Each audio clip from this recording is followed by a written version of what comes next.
Hey everybody, welcome back. It's another mini lesson.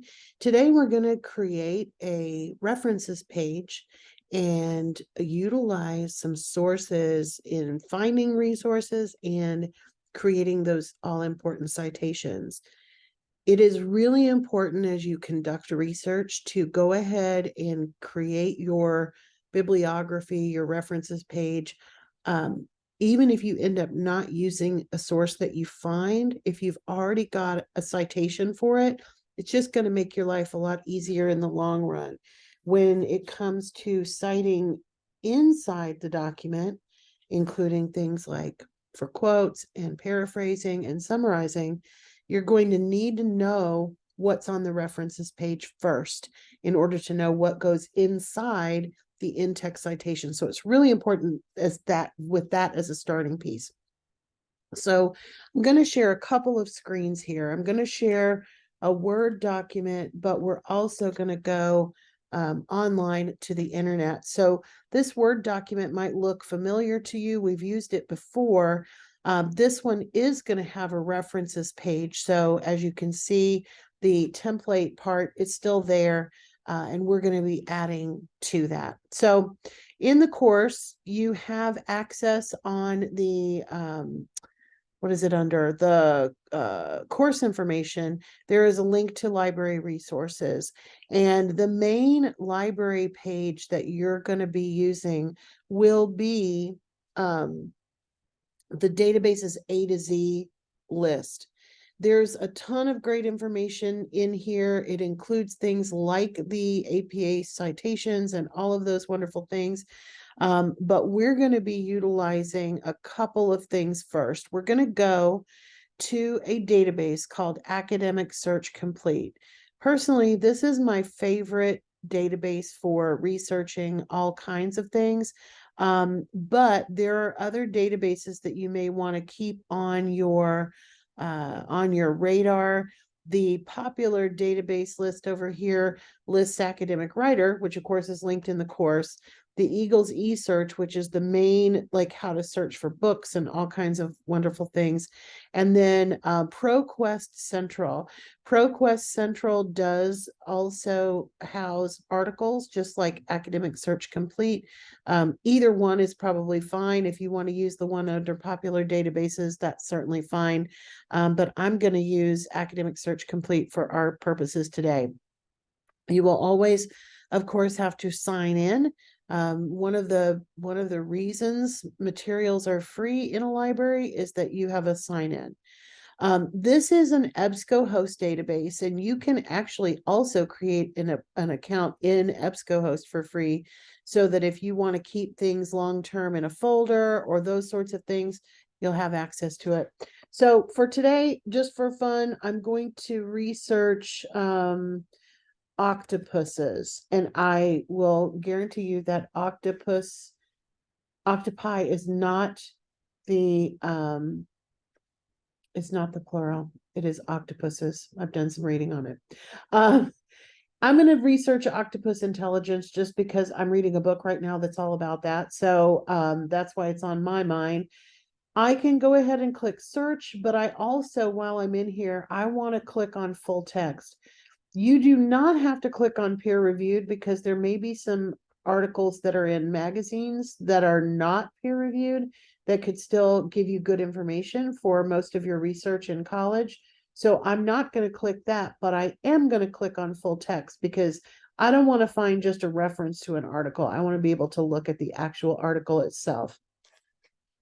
All right, so when you are searching in the library databases, you have a lot of different ways to limit what you're finding. Now, there's only 99 for octopus intelligence, so I probably wouldn't do much limiting. But there are certainly topics where you may find, thousands upon thousands of articles. So over here on the left, you can change things out. You can change the dates. Honestly, that's one of the main things that I would change, is that we don't want to be doing a lot of really old research. So I'm going to go from 2010 to now. You can limit it by the type. We have 33 academic journals, 26 magazines, and so on and so forth. Typically, you want to have you, I would click on both academic journals and magazines.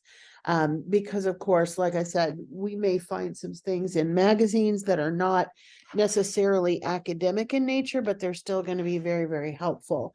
I'm going to pick this article right here because this is kind of a fun one.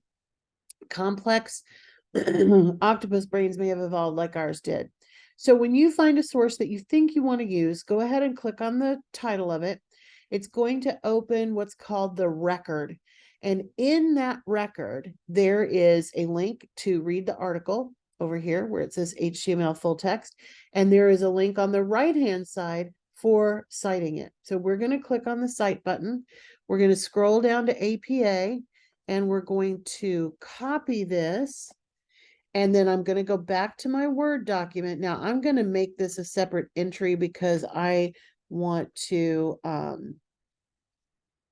leave that on the template. Notice I switched from a regular paragraph indent to a hanging indent. There's a couple of different ways that you can do that. If you get lost, this is why the tell me or help me or whatever is helpful. So hanging indent is what you're looking for. This is what that looks like. It has the second and plus lines indented. When I paste, I want to do what's called match formatting because I want to keep any italics. I also want to keep my indent there. So this is the actual APA citation for that page. The benefit, the main benefit, one of the big benefits anyway, of using all library sources is that you are going to have access to that those citations. So let's pick another one. Let's get this one from a magazine called Astronomy or a journal called Astronomy. We're going to come over here and get the cite button.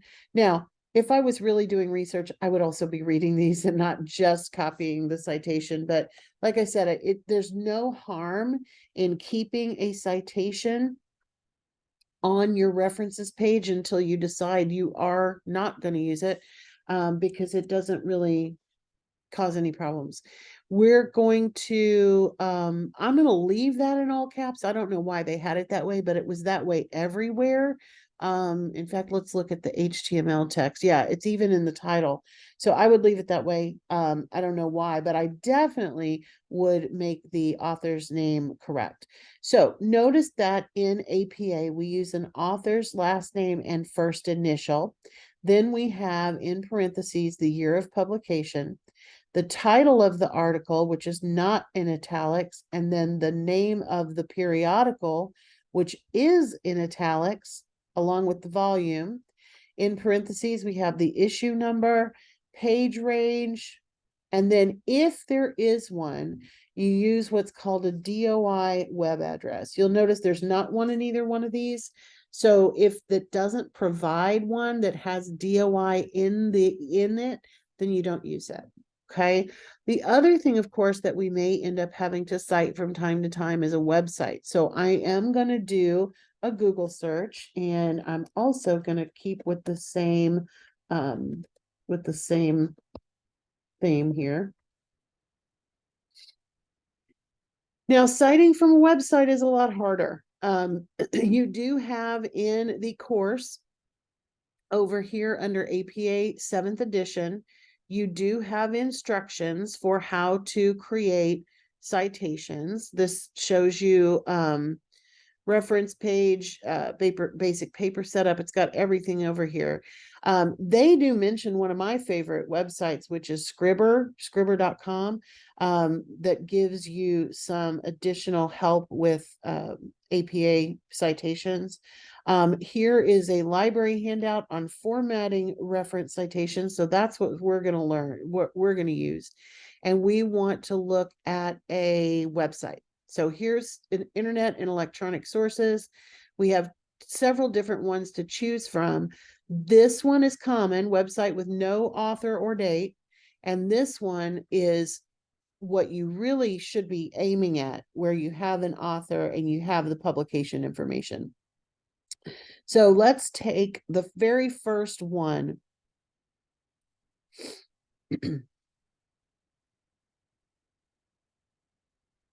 This is the Pacific Octopus fact sheet. So the name of the page is Giant Pacific Octopus.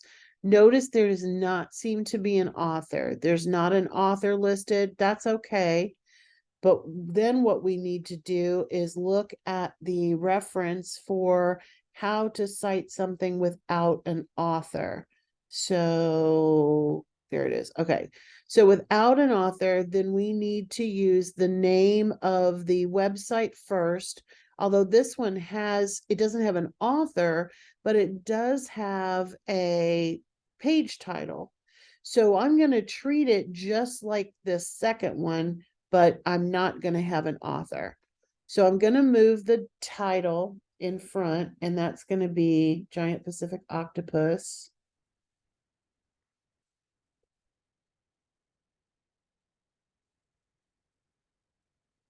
And that will be capitalized because it is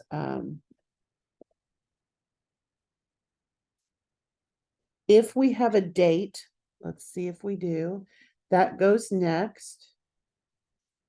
There's not one at the top. Let's see if there's anything at the bottom. Nope. So we're going to put no date, and we abbreviate that N period, D period. Period goes after that. Next is the website title, which in this case is Ocean Conservancy, and that is in italics. Oops, I can't spell today. And let's double check what else we need. We need the URL. All right, so then we can click on that. It's behind everything. Doggone it. There we go. We can copy that, which is helpful, and paste that in our, oh, let me see whether we need a punctuation there or not. Yes, period, and then the URL.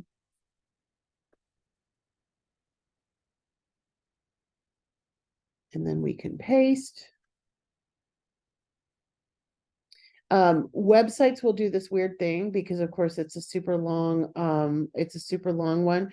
We can, for APA, just delete all that gobbledygook and leave it just with that. That's absolutely fine in this particular case. Now, I also am going to double check. I've got a website pulled up here that is a free APA citation generator. This is from mybib.com. Scribber.com also does free APA citations. So we're going to put in the URL, and it does show us the right thing, although it does give us a date, which is kind of cool. The other thing, of course, to note is, and this was my bad, if the article title has to go first, you swap which one gets the italics. So I was very, very close. Let me just copy this whole thing, and I'm going to put a second entry for the same one. If you use either of these, if you're using a citation generator, that's perfectly fine. You do, however, need this to have a hanging indent. So either one of these would be acceptable.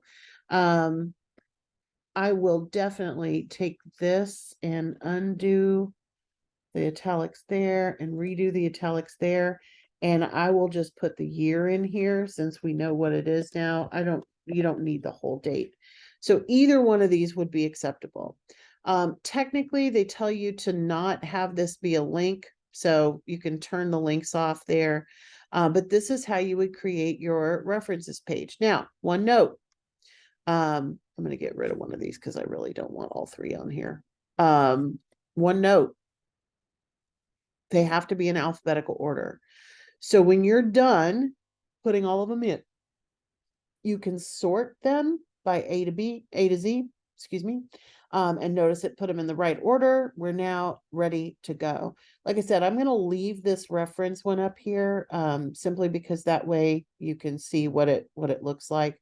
But again, main point, do your library research, and that is where the bulk of your research should come from. Every once in a while, if you need something from a website, you certainly can use it, but websites are notoriously tricky.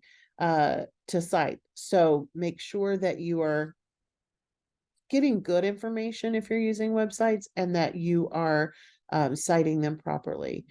It's probably better to work with websites that do give you an author, but of course, that's not always possible.